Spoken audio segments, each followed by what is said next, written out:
বেলে মাছে কাটা দেয়? তোর কাছে তো নাটকের কথা প্রথম শুনলাম।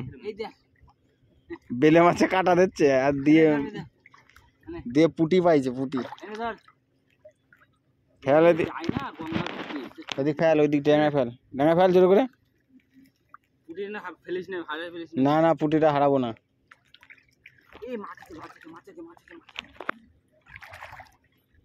এই পুটিটা 1 কেজি ওজন, পুটি হারালে হয়?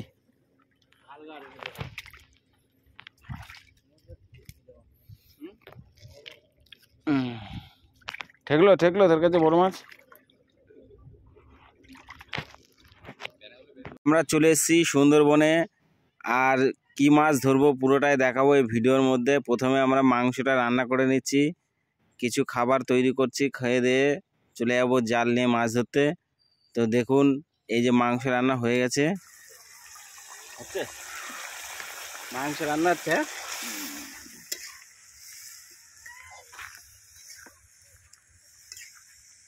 বুঝতেই পাচ্ছেন আজকে অসাধারণ স্বাদ হবে এই মাংসটা। এই জঙ্গলের মধ্যে রান্না করা হচ্ছে, আর এই যে ব্যাগের মধ্যে আছে জাল। রান্না হয়ে গেলে খেয়ে দিয়ে লেগে পড়বো, জলে চলে যাব মাছ ধরার জন্যে। আর সাইডে দেখুন কত কলা গাছ, কলা বাগান, আর এই কলা পাতার উপরেই রান্না করে ঢেলে খাওয়া হবে। আমরা থালা বাটি কিছু নিয়ে আসিনি, কলা পাতার একটা স্বাদই অন্যরকম।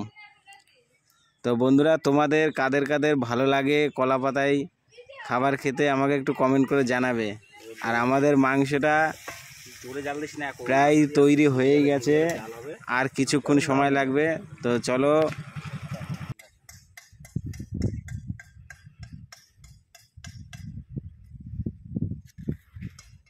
যদি এবার বড় একটা কাতলা বেঁধে যায়, লেগে যা, 2 কিলো ওজনের কাতলা লেগে যায়, এবার চলে আসবে।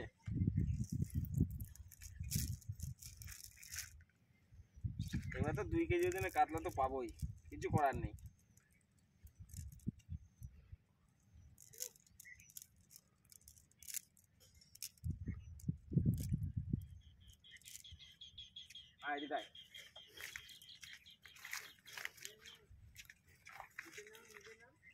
আরে নিচে না পড়ে জল না এলো না।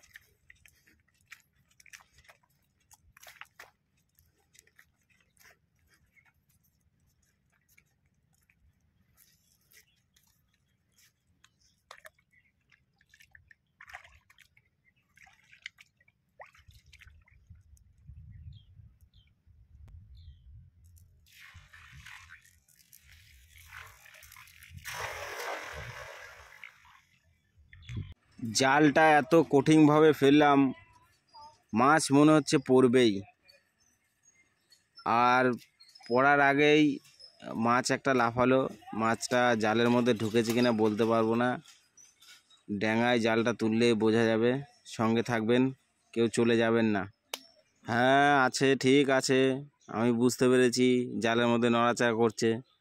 এই তো, এখন কি যে আছে বলতে পারছি না, কিন্তু একটা মাছ ঠেলছে, জালটা ঠেলে নিয়ে যাচ্ছে। দেখা যাক কি মাছ ওঠে।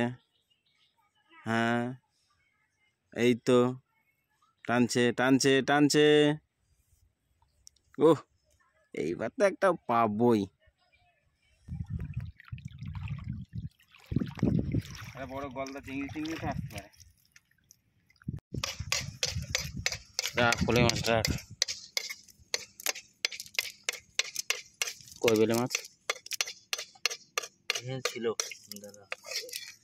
হ্যাঁ, কুল বেচেই মারবো। আরো মাছ আছে দাদা, এই আরেকটা আছে, নড়লো দেখলাম।